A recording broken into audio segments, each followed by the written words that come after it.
Hello, everyone. Welcome back to Psalmchology. I hope you all have had a great week, a great day, and just welcome again to part three, aka episode three of the Boundary series. Before we get started, I did just want to say this clearly. I felt like I did you guys an injustice in the last video after watching and reviewing it a few times. I felt like emotional and relational boundaries are just so heavy to cover within, under 25 minutes, let alone 20 minutes. So I will be circling back around so I can give you guys a little bit more info on how to actually apply it, and what some examples actually look like in the scenarios and that you may face.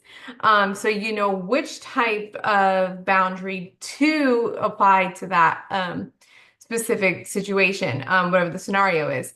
So yeah, I just wanted to say that because I just like again, I felt like I did you guys an injustice. I know I covered what the Bible says about it, but I just want to make sure that you guys actually have a takeaway from it that you can then apply to your own life, especially if you're not religious or you're not spiritual at all and you don't want to apply a biblical view to your counseling or your mental health and awareness, because that is a choice that you are free to make. I personally just always related to that because I've seen the progress um, and the incredible things that it's done in my life. So, yeah, I just wanted to say that real quick before we get started. But today's episode, we are going to be covering digital and time boundaries, which hopefully I can maintain my own boundary applications in this own video.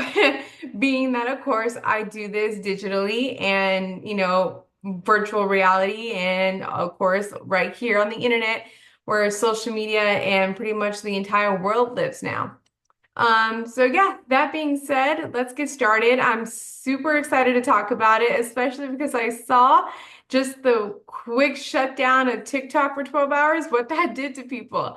So hopefully you guys take some of these takeaways and apply them to your life so you don't go through another TikTok withdrawal or any other social media withdrawal.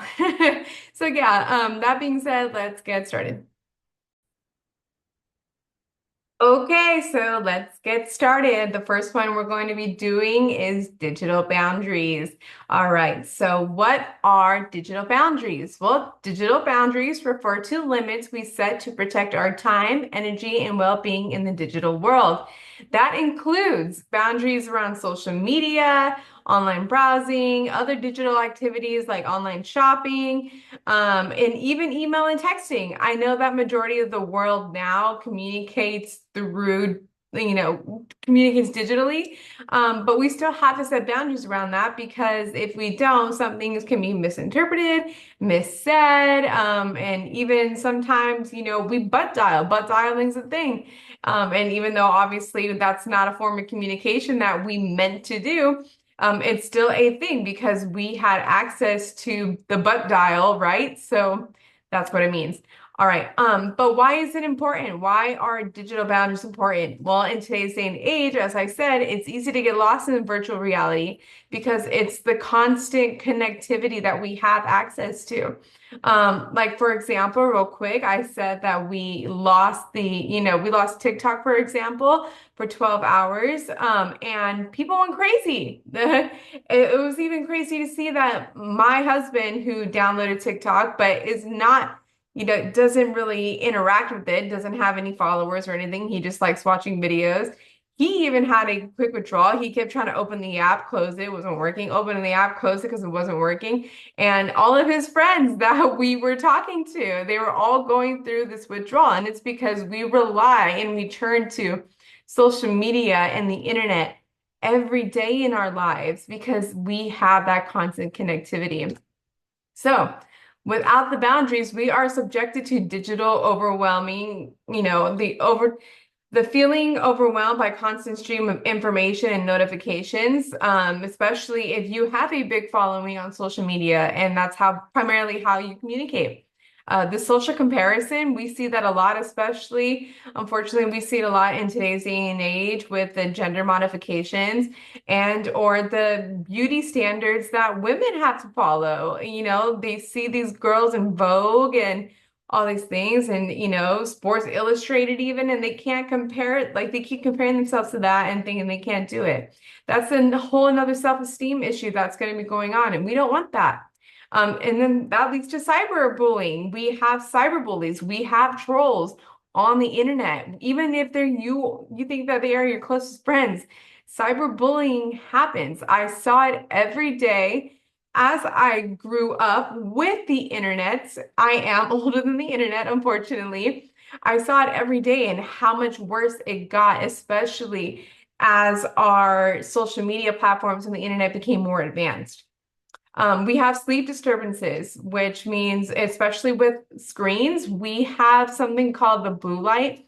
I don't know for my glasses wearers, you probably also heard of it. There's called the blue light protection that you can have put into your glasses, especially if you work on a computer a lot, like you work from home or you're an online student, whatever it is. We have the blue light protection in our glasses, some of us do, because it can cause neurological damage in our head and it keeps us awake and it's not good.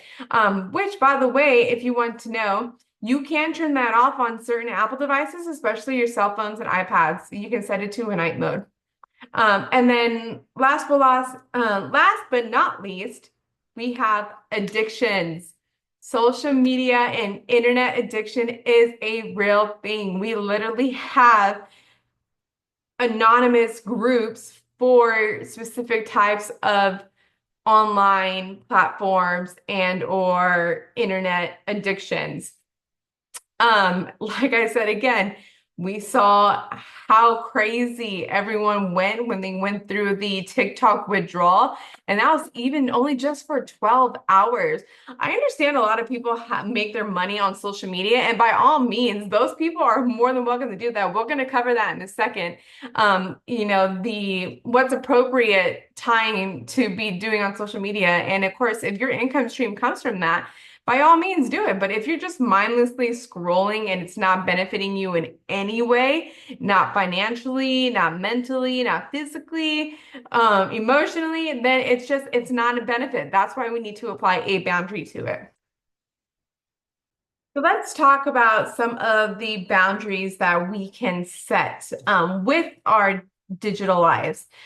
So first out of a few is to set screen-free zones, aka what I like to call the old school dinner table.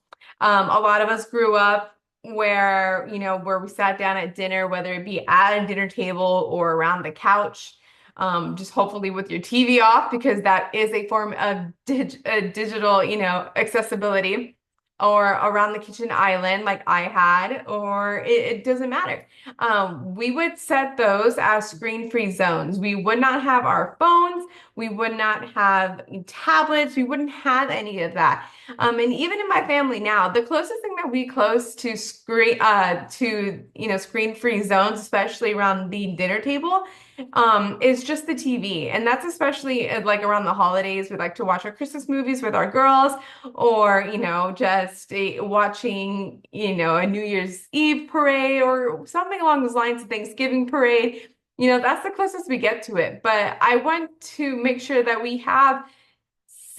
set these screen-free zones, tongue twisters there, because it prioritizes face-to-face interactions, which is my next bullet point.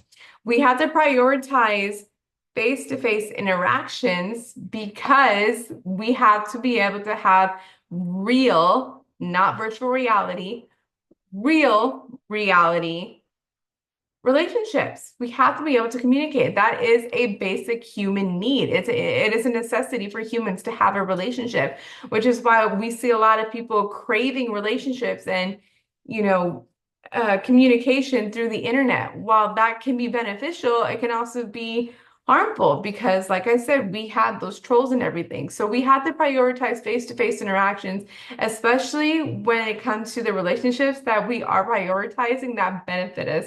We covered that in the last video briefly. We have to be able to establish screen-free times as well. So, example, there are modes on your phone to where you don't get notifications. It's called the sleep time. So you're not on your phone past a certain time, and or you won't get a notification from your phone unless it's super important. Like you can have it set to where only notify me if this person tries to call me more than 3 times or something like that. And or it is an emergency broadcast, like an Amber Alert or fire warnings to evacuate or earthquakes, something along those lines. And then we set times for ourselves. We have to hold ourselves accountable to that. So even if you don't have your phone to help you with that accessibility, then you set it yourself. You set an alarm and or even go old school and buy one of those, plug-in alarm clocks where it only has the function of setting a time and that blaring alarm. I had that literally all the way up into high school. Because it's beneficial. It helps. It helps a lot with establishing screen-free times. You don't, especially in the mornings. The first thing you want to do in the morning is not look at your phone. That's for sure, especially if you are a glasses wearer like me. That puts so much strain on your eyes, and I had no idea it was even doing that until I went to the eye doctor and I was talking to them a lot about that, especially because we moved into the age where now our phones are our alarms. They are our communication system. Even sometimes they are technically our ride. They are our food delivery service. There's so much more than everything. There are cameras. They're everything now.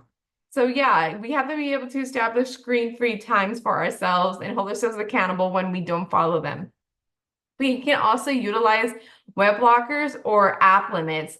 This goes there's so many different things to this because every different website and app has their own settings for notifications. So just based off what you use, you can go and look and see your privacy, notification system, the banners, whatever app or website you're using, you can go into the system preferences and set those yourselves. But you do want to make sure that you are conservative with them because you want to make sure that you are applying these digital boundaries, that it's not going to affect you. You want to apply them to your life in order to get better. We also have to practice digital detoxing, which I know that may seem self-explanatory, but unfortunately it's not for a lot of people. That basically means regularly take breaks from digital devices altogether. Get away from them. Go for a walk and don't even take your phone or an iPad to listen to music. It's literally just called the silent walk. I know that that's actually been a popular thing lately. I've seen trending. And that's great. And I really do hope that people do this, but I also just want to make sure that when you do this and you want to try it, make sure that you're walking during the day, you're walking with a buddy, like a group system, a buddy system, or with a animal, or even if you have pepper spray, some type of thing that's going to make sure that it keeps you safe and or that you're walking on busy, heavy streets. I know we worry about like, traffic as well. We don't want to get hit by a car, but we also want to make sure that if something happens to us, there are multiple people around who can see what has happened or what could happen. We want to make sure that it sounds like a crime, podcast right here, but we want to make sure that there are witnesses to what may happen. But I pray over all of you that nothing does happen because you're doing this to better your mental health and your just overall well-being. We also can utilize boundaries by setting them around the social media platforms. I know I set boundaries around social media and digital boundaries altogether, but digital and time, I feel like a lot of people compile them together, but they are a bit different. And let me tell you why. It's because social media is meant to be social. It's meant to talk to other people. Some people use it to watch videos and everything else too. Like technically, TikTok was a social media, platform, but it's like there's very little direct communication and direct messaging between these systems. So, for example, like I told you guys in previous videos before, the only social media platform that I currently have now is Instagram, which is where primarily where I post all my reels and stuff. And that's really the only platform that I have because it's the only platform where I communicate with my friends and family. I don't even have Facebook, which is the parent company of Instagram. So it's social media can be very beneficial if you use it the right way. So we want to make sure that we're doing that. We also want to monitor our online activities and don't promote health and wellness. So because everything that we get now, even almost all of our information we get from the internet, that's the way that our lives are now. Very rarely do I see someone going to Barnes and Noble and picking up a cookbook or picking up a textbook, or even kids today in schools, elementary schools. My daughter's elementary school, they no longer have to carry textbooks. They don't have to suffer that back laboring pain that a lot of us millennials did. They all their textbooks are online. Even my school now, all my textbooks are online. And while that's great, it's also, it sucks. It's a bad thing because one, it's very easy to manipulate digital information and, digital access to online information. And two, excuse my phone, I'm sorry. And two, we don't have we've become lazy. Can I be honest?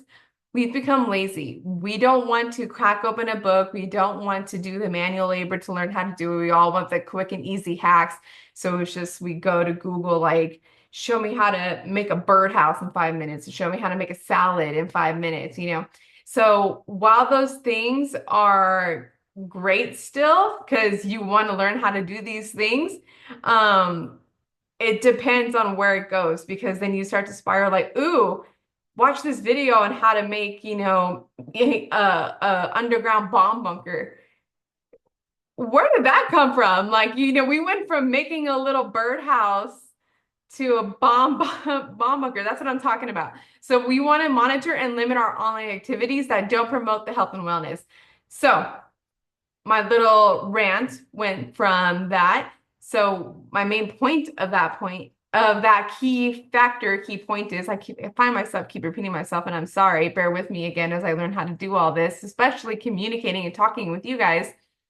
Um, we want to prioritize only the things that are healthy. So I am not discouraging you from going on the internet and finding a healthy salad video or how to make, homemade cooked meals that don't have added preservatives or food dyes or GMOs or whatever, and or even just like self-help things, because hello, you're on the internet right now watching videos on how to better your mental health with me. So that is promoting your health and wellness. Just don't go mindlessly scrolling on social media, online, the internet, just looking at stuff that's not going to benefit you in any way, shape, or form. Okay, so what are biblical perspectives on digital boundaries? Because of course we know when the Bible was written during that time, internet and even electricity was not a thing. Absolutely was not a thing. Plumbing had only just become a thing then. So, like the whole irrigation system, yeah. So, of course, everyone's not going to open up the Bible and say, it doesn't say not to do that. It doesn't say not to do that. No. But let me tell you what it does says. As Christians, we are called to be wise stewards of our time and resources. So, one, we have to prioritize what's important on social media apps. So, example, like I said, if your job is to be a social media influencer or you make your money through social media platforms, that is important because that is how you provide for yourself and or for your family. So, positive relationships is another one. If you're having a positive relationship with someone that one, is real, you're not being catfished, and two, it's with someone who is promoting just your overall health and well-being, then that's a great thing to have too. Or it's, prioritizing personal growth, that is also a positive thing to do on social media, and or serving others. For example, if even if this platform grows to have millions upon millions of followers, and I finally start getting things to where it says like, oh, we'll pay you if you promote this, Bible app, or we will pay you if you interact with this also famous social media influencer. Like, okay, that's great. And I'll honestly probably say yes, but I'll use that money to serve others. I would use that money to buy Bibles for other people. I would use that money to help pay for people's counseling sessions who they may not be able to afford it. So that's what I mean. By serving others, you can also do that online, and it's still a positive thing. It prioritizes what's important on the social media platforms. Two, we can protect our mental and physical health. So that's part of our time and resources. Like I said, we can go on the internet. That's perfectly fine if we're looking at, healthy food recipes for our families, or a workout routine that might benefit you because you're a night worker and you work at night and you go to school during the day. You're a part-time student, your schedule's full, whatever whatever it is. If it's promoting your mental and physical health and making it grow in a positive way, then that's perfectly fine. And then three, it helps us to seek balance and moderation to find a healthy, scale between digital engagement and other aspects. So what does that mean? Kind of basically what I've been saying this whole time, but just summing it up. It is not a bad thing to go on social media, because you can still find so many positive things on the internet. Like, even just for people, especially for people in countries where they're not allowed to have a Bible, they get arrested for listening or reading the Bible or having a physical copy of the word, the gospel, in their hands. They get arrested for that. They're persecuted for that, thrown in jail, they're beaten, they're tortured, and some unfortunately even lose their lives. So going on social media, or going on the internet in general, I'm not saying that it's all a bad thing, but there are so many bad things on there that we want to be able to moderate between the good and the bad. So it's all depends on what you consider good and bad, but just remember, this is a boundary series. So if you don't think that mindlessly scrolling on social media, watching weird videos and going down and spiraling a rabbit hole, no matter what type of rabbit hole it is, then maybe this is the right video for you to watch, because it's not benefiting you in any way. With summing up digital boundaries, by establishing and maintaining healthy digital boundaries, we can protect our well-being, prioritize what's truly important on the internet, and seek a balanced and moderate approach to our digital lives. So, if there are 5 key points that I want you to take away from the digital boundaries, the first one is to set screen-free times and or zones. You want to be able to make sure that you have a safe space away from digital things, because I'm not even going to spiral into how the people say, like, even the radio frequency, the lights and all that causes cancer. That's a whole separate thing. But the point is, we want to establish whatever is a safe zone to you. Your definition of a safe zone is away from digital devices or digital access. We also want to use, if we have to use them, use digital tools wisely. Use it in a way that's going to promote your health and well-being, and or others people's health and well-being, and that you're serving others. And then 3, establish digital downtime. So like I said, it's not a bad thing to be on the internet, especially if you have a job, because even a regular 8 to 5 office job, 9 to 5 office job, whatever, they have a downtime for it. That's how they make their money. So you can do the same as well. Have a specific downtime, a time frame set for you to go on the internet. Even if it is just as mindlessly scrolling sometimes, just make sure that it's not consuming majority of your time and well-being, which we'll also cover in the next the time boundaries. Four, we want to prioritize face-to-face interactions. We have to communicate with people in real life. I know this is hard to hear for my introverts because I am also one. The one thing that, a lot of people are asking me, why am I doing this? It's definitely not because I want to. I'll tell you that right now. Am I putting all the effort I have into this? Yes. And let me tell you why. It's because I was called to do it. But do I like communicating with people? And even in person? Not necessarily, but I will do it because that's what I'm called to do as a Christian. And I'll just make sure that if and when I have communication with other people and other individuals and or relationships and conversations, I just make sure that they are positive to both me and them. And then last but not least, set boundaries around social media, which again, I said, avoid the mindless scrolling. Social media, internet access, digital live virtual reality in general, again, it is not a bad thing to have. I've seen so much, you know, progress and positive things come from it. Like it's for example, even this, and other people that I follow, like I followed Jonah, the Bible teacher. He said the same thing. We are supposed to be fishers of men.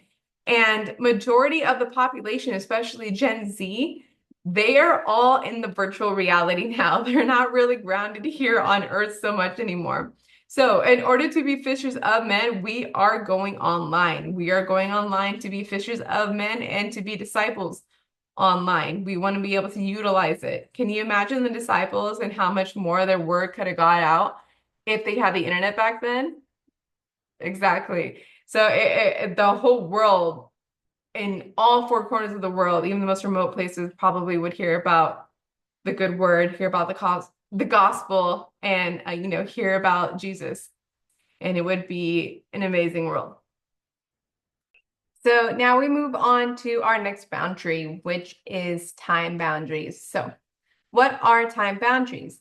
Well, they refer to limits we set to protect our time, prioritize our activities, and maintain a healthy work-life balance.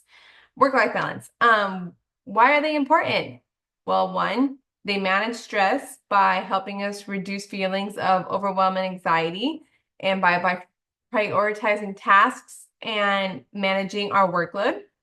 They are also important because it increases productivity by helping us focus on high priority tasks and minimizing the distractions that are so easily, inputted into our life, especially by digital things. That little bing on our phones always going off. And then it also helps us improve relationships by setting realistic expectations and maintain healthy communication between family, friends, and or colleagues and coworkers. No matter what, we still have to communicate and talk to people, so we have to allocate the time to do so. And then we have to it enhances our self-care by allocating time for rest, relaxation, and activities that nourish the mind, body, and soul. So, some of the boundaries that we can set are one, to set clear priorities. So things that don't need or deserve majority of your time that take a good chunk of it. Number two, use a schedule. So plan out your days, your nights, weeks, months, etc. Whatever works for you, whatever type of schedule you have, whether it's consistent by a day-to-day basis or only on a weekly, it's all up to you.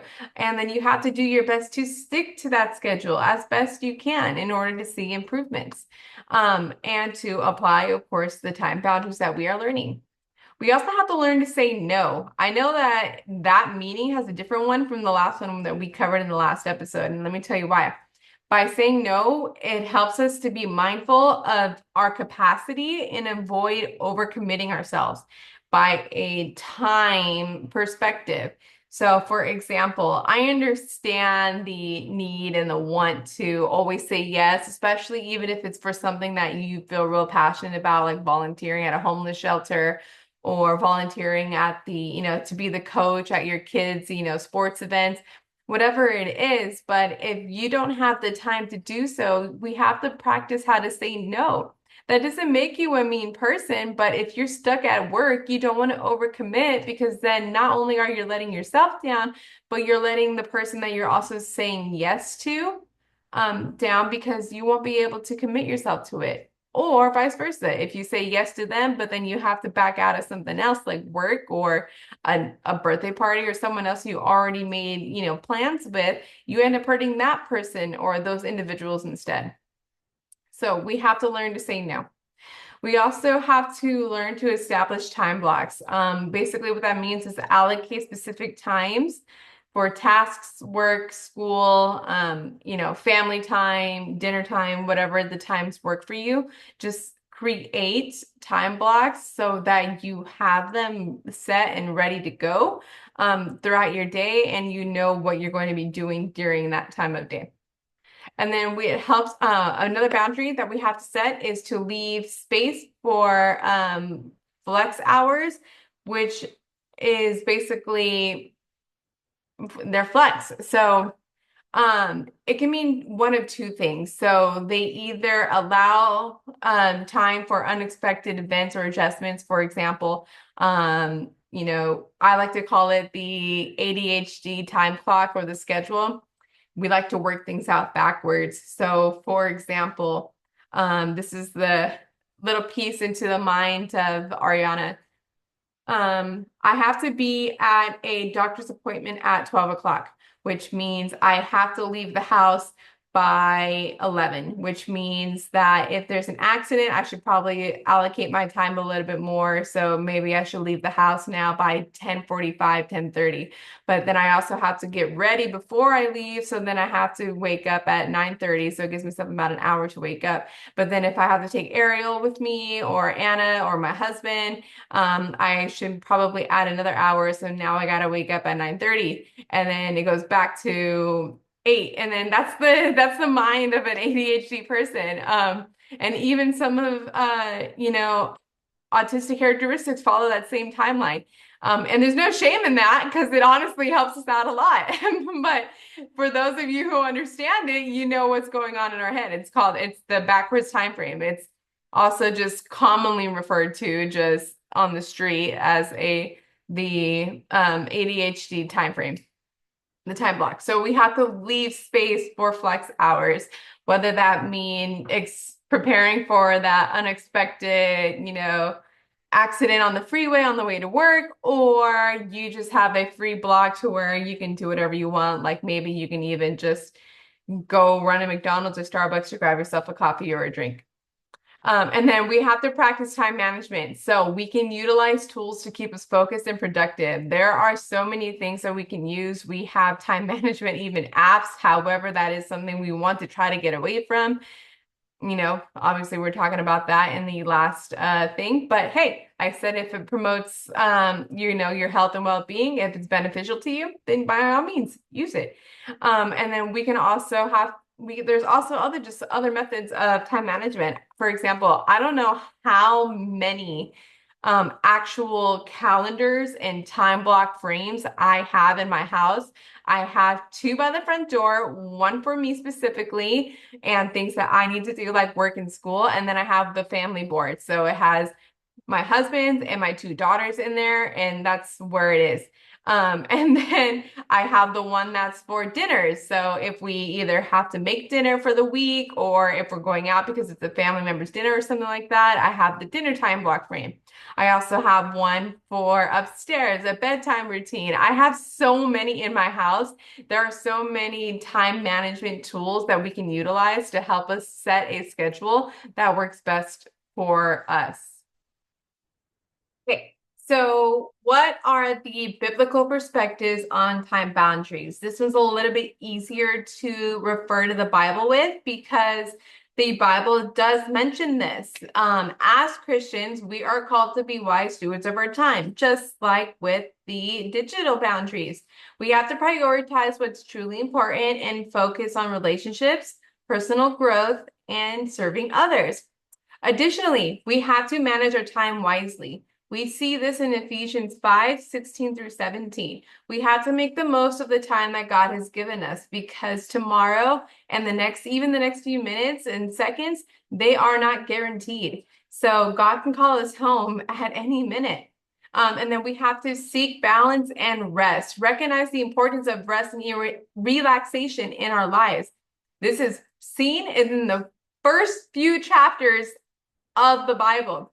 Genesis 2 through 3. God rested on the seventh day. He recognized that it is important to sit back and relax and enjoy what you have done.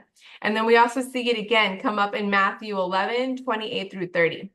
So if there are 5 takeaways that I want you again to apply when it comes to and or associate with time boundaries, first one is to 1, set clear priorities, identifying your values and goals that guide your time allocation. Number 2, we have to utilize a schedule. Use one. They are so beneficial. We have them everywhere, and no matter what type of way you use it, like I said, we have apps that help us do so. And again, I know we're trying to apply digital boundaries into our lives, but remember, like I said, if it is something that promotes the growth of your mental health, your overall well-being, any type of health of yours, it's beneficial and it's okay to do so and it's okay to use it. And then we have to learn how to say no. Again, remember, saying no is not about being mean. It's just about prioritizing what is important. And you don't want to give yourself, this overwhelming feeling and anxiety. And again, just overcommit yourself to something you cannot follow through with. So that's why even schedules are so important because it helps you to remember if you had something busy going on during that time frame. And then we have to establish time blocks. Like I said, you give yourself specific times to get ready. So for examples, like in the mornings, I have a time from, depending on if it's a weekday, like for example, I wake up at 6 a.m. and I will, give myself from 6 to 7 to just sit there, even if it's still laying in bed, just sit and pray. And then from 7 to 9, I focus on getting myself ready, just doing some of the chores before my daughters wake up, and or doing the dishes. And then for the rest of the day, it's get the girls ready for school, take them to school, run the errands, like go to the grocery store real quick, or go get the oil changed while they're at school, go to the dentist, go to the doctor, and then go pick up my girls from school, and then bring them home, and then start making dinner, start cleaning up the house before her husband gets home. So utilizing time blocks is very important as far as applying time boundaries into your life. Sorry, I went on a little thing there. And then 5, leave space for flexibility. Again, like I said, I hope you don't run into any, car accidents or anything like in the mornings or something like that, but leave time for flexibility in case that does happen. And or if, like, for example, we've seen a lot of power shutoffs lately here in Southern California, and it's because of these crazy windstorms. Again, remember to pray for LA, please, and all those impacted and affected by the wildfires. But leave time for that. If you have to log in online, or you have to submit your work or submit something like a report for school or something in a specific amount of time during the day at 12 o'clock at noon, but the power might shut off, give yourself that flexibility time to do so. So, establishing and maintaining healthy time boundaries are important nonetheless. And just like any other boundary, they are biblical. We want to be able to apply them. Now, let's put these 2 boundaries together so I can tell you exactly how the application is going to affect your life. Okay, so the intersection of digital and time boundaries. What is it? Well, digital and time boundaries are intermediately connected because our digital habits can significantly impact our time management. It can be done in many ways, but the main ways that it does it is 1, it causes distractions in our lives. 2, it like gives us the screen time that is not always beneficial. So then again, it takes our time away. Three, it causes digital addiction. This is something again I said in the press that we saw the TikTok withdrawal, even it was just for 12 hours. A lot of people panicked. I can't imagine what happens if the whole internet goes out and we just have an entire worldly blackout. That's just pure chaos at that point. And then we see time fragmentation. This is a little bit of a harder theory to grasp. So let me explain what that means. Constantly switching between digital tasks and other activities can fragment our time, which causes reduction in our productivity, whatever way it is, work, school, family life, whatever it is, and increasing our stress, the weight that we carry on our shoulders. We don't want to carry it, whether it's financial stress or emotional stress, mental, physical, and then even just the inward our self-stress. Like, for example, again, I said that a lot of girls look to the internet for beauty advice, and while that's not a bad thing, I just want girls to understand that there's filters and everything for a reason, and you don't have to fit up to that standard because it's not real. It's not reality. It's virtual reality. So we don't want to cause time fragmentation because it's going to reduce our productivity and increase our stress. And then there's consequences, honestly, to the lack of or poor digital and time boundaries. The first consequence is burnout. We all know what burnout is because we can all have it. It's when we literally just, like a candle, burn out. We stop doing what we are meant to do, or we are no longer utilized for the purpose that we were meant to fulfill. And then it causes anxiety and depression.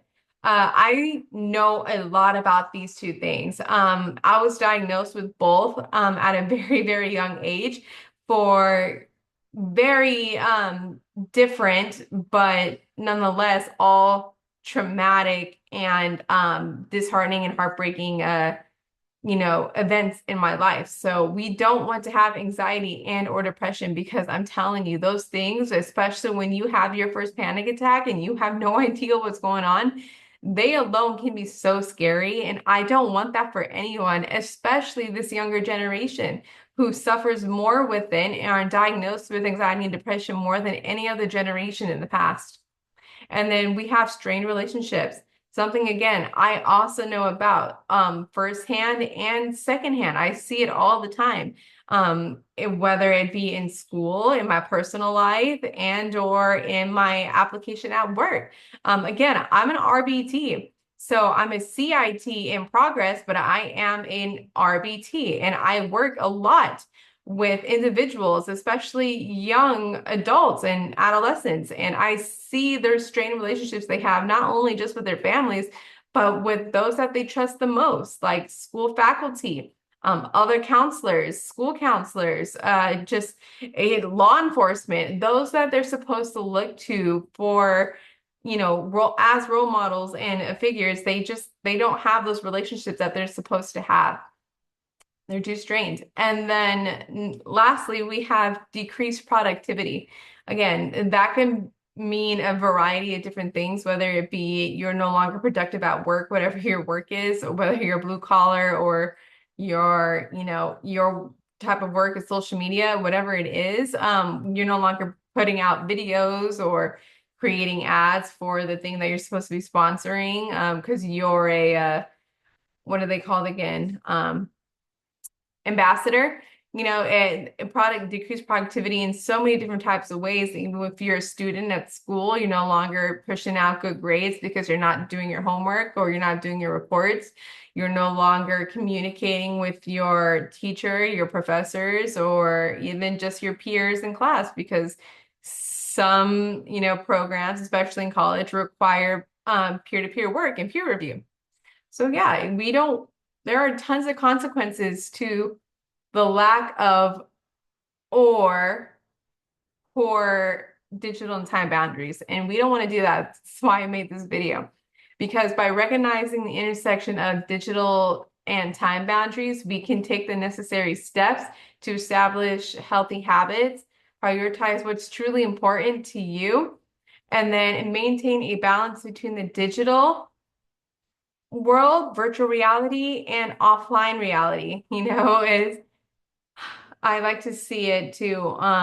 If you guys ever seen the movie Ready Player One, everyone switches to virtual reality. That's the world that they live in now, but yet they have a virtual reality in real life, and you can see how the virtual reality has declined significantly because no one cares about it anymore.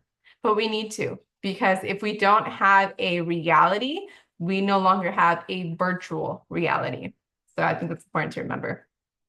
So, in closing, I think it's important that we all recognize how important boundaries are. Because again, boundaries are biblical, regardless of what type of boundary it is, they are biblical and they help serve a greater purpose in your life. It is placed there to help you improve your mental health, your physical health, your emotional health, your health and overall well-being. It is there to help you. So, I want to close off by saying, have a good week. I will see you in episode 4. I am not going to tell you what boundary it is again because I like to keep things surprising, but I just had to release what this one was because I saw everyone go crazy over TikTok. But if you guys want to join me in a quick prayer, I promise I'll keep it quick this time. I'd appreciate it. And if not, that's fine. Go ahead and log off for the day. And I just hope you have a great week. So let's bow our heads and pray. Okay. Our Father in heaven, hallowed be thy name. Thy kingdom come and thy will be done on earth as it is in heaven. Give us this day, Lord, our daily bread, and forgive us, Lord, of our trespasses, as we forgive those who trespass against us. Lead us not into temptation, but deliver us from all evil.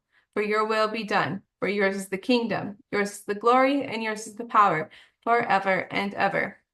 First and foremost, Father God, just thank you again for allowing us to have the free will to have a relationship with you, to communicate with you, to talk to you, and to turn to you and surrender everything that holds us down, all of our chains and weights at the foot of the cross, so that you can take it into Hades with you, and then you come out on the other side chain free because you set us free. And then, Father God, again, I just pray that you be with those who are watching this video. I pray that they reflect on the things that I've said and that I myself also reflect on the things that I say, and that I give to them to help benefit their lives. Because, Father, as a CIT and as a daughter of Christ, I'm here to just display the light that is you. Let me be the lampstand and you the light that shines into the darkness and penetrates even the darkest and farthest corners. So, Father God, again, just thank you for all and everything that you are and that you do in your most holy and high name, Lord Jesus, we pray. Amen. So, yeah. Bye, guys. Thank you again for everything that you do. And today is Taco Tuesday, the day that I release this video. I know that some of us might be watching it the days prior or not the days prior, days after. So, nonetheless, I posted this video on Taco Tuesday, so go get yourself some tacos because you guys know that they are my absolute fave. So yeah, have a great day, guys. I hope you have a great week and a great life. And again, remember just to always keep God first in everything that you do, and I promise He will lead the way. Bye, guys. Have a good night.